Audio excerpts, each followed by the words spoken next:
Hello student, study with Mir में आपका स्वागत है। आज हम आपको बताने वाले हैं क्लास 10th की एक्सरसाइज 9 त्रिकोणमिति के कुछ अनुप्रयोग। सबसे पहले हम इसमें बेसिक चीज़ों को समझने वाले हैं, जिसमें हम पहला टॉपिक लेंगे क्षैतिज रेखा।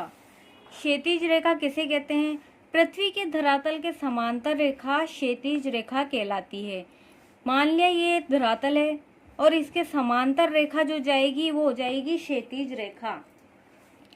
जैसे कि ये धरातल और ये क्षैतिज रेखा होती है बिल्कुल उसके बराबर की रेखा, उसके सामने वाली बराबर की रेखा, तो ये है क्षैतिज रेखा। तो ये हो जाएगी ऊर्ध्वाधर रेखा।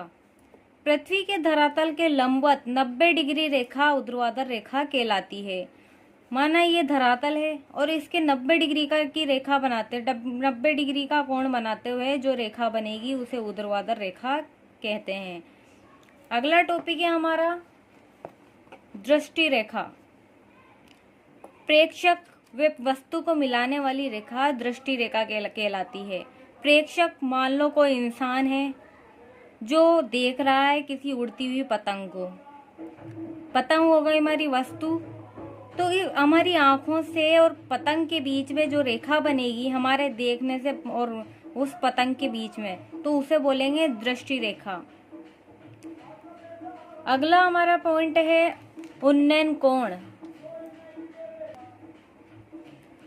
उन्नयन कोण क्या होता है? यदि कोई वस्तु क्षैतिज रेखा के ऊपर स्थित है तब दृष्टि रेखा व क्षैतिज रेखा के मध्य बनने वाला कोण उन्नयन कोण कहलाता है। जैसे कि मान लिया ये क्षैतिज रेखा है और क्षैतिज रेखा के ऊपर कोई आदमी खड़ा है और ऊपर उड़ती हुई पतंग को, यानी कि कोई वस्तु है जिसे देख रहा है, तो क्षैतिज रेखा और जो दृष्टि रेखा हमारी बनेगी उसके बीच का जो कोण होगा वो उन्नयन कोण कहलाएगा। उम्मीद है आपको समझ में आ रहा होगा। जैसे कि प्रेक्षक है यानी कि हम हैं, तो हमारी आंखों से उस वस्तु के तक जो रेखा बनेगी, हमारी आंखों से देखने की जो रेखा बनेगी उसे बोलेंगे दृष्टि रेखा, और क्षैतिज रेखा के मध्य बनने वाला कोण उन्नयन कोण कहलाता है। अगला पॉइंट है अवनमन कोण। यदि कोई वस्तु क्षैतिज रेखा के नीचे स्थित हो तब दृष्टि रेखा व क्षैतिज रेखा के मध्य बनने वाला कोण अवनमन कोण कहलाता है। यानी कि ये देखिए, ये क्षैतिज रेखा है और क्षैतिज रेखा के नीचे कोई वस्तु रखी है, तो ये प्रेक्षक है यानी कि हम खड़े हुए हैं और हमारी आंखों से जो रेखा बनेगी वो दृष्टि रेखा। तो क्षैतिज रेखा और दृष्टि रेखा के मध्य जो कोण बनेगा वो कहलाएगा अवनमन कोण। जैसे जैसे हम वस्तु से होकर जाने वाली ऊर्ध्वाधर रेखा के पास जाते हैं वैसे वैसे उन्नयन कोण या अवनमन कोण का मान बढ़ता रहता है।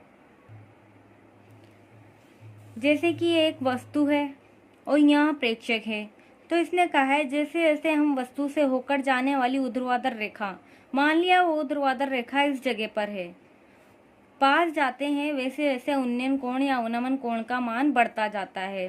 ये प्रेक्षक जैसे जैसे आगे बढ़ेगा तो इसका कोण बढ़ता जाएगा। जैसे ये कोण यहाँ है तो ये बढ़कर यहाँ आ जाएगा, तो इन दोनों के बीच का कोण बनेगा, फिर ये और आगे आ जाएगा, ऐसे इसका कोण अवनमन और उन्नयन कोण का मान बढ़ता जाएगा। अगला हमारा पॉइंट है सूर्य का उन्नयन कोण। किसी भी वस्तु के उच्चतम बिंदु को उसकी छाया के अंतिम बिंदु से मिलाने वाली रेखा और धरातल के मध्य बनने वाला कोण सूर्य का उन्नयन कोण कहलाता है। जैसे खंबे का उच्चतम बिंदु और परछाई का अंतिम बिंदु, इन दोनों को मिलाने वाली रेखा और परछाई के मध्य जो कोण बनता है वो सूर्य का उन्नयन कोण कहलाता है।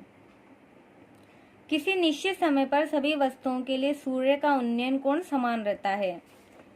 जैसे कि अगर मीनार और उसकी परछाई के बीच में 60 डिग्री का कोण बन रहा है एक निश्चित समय में, तो उस वक्त जितने भी चीज़ों का हम उन्नयन कोण निकालेंगे, जैसे खंबा, मीनार, मकान, तो सभी का सेम कोण निकलेगा।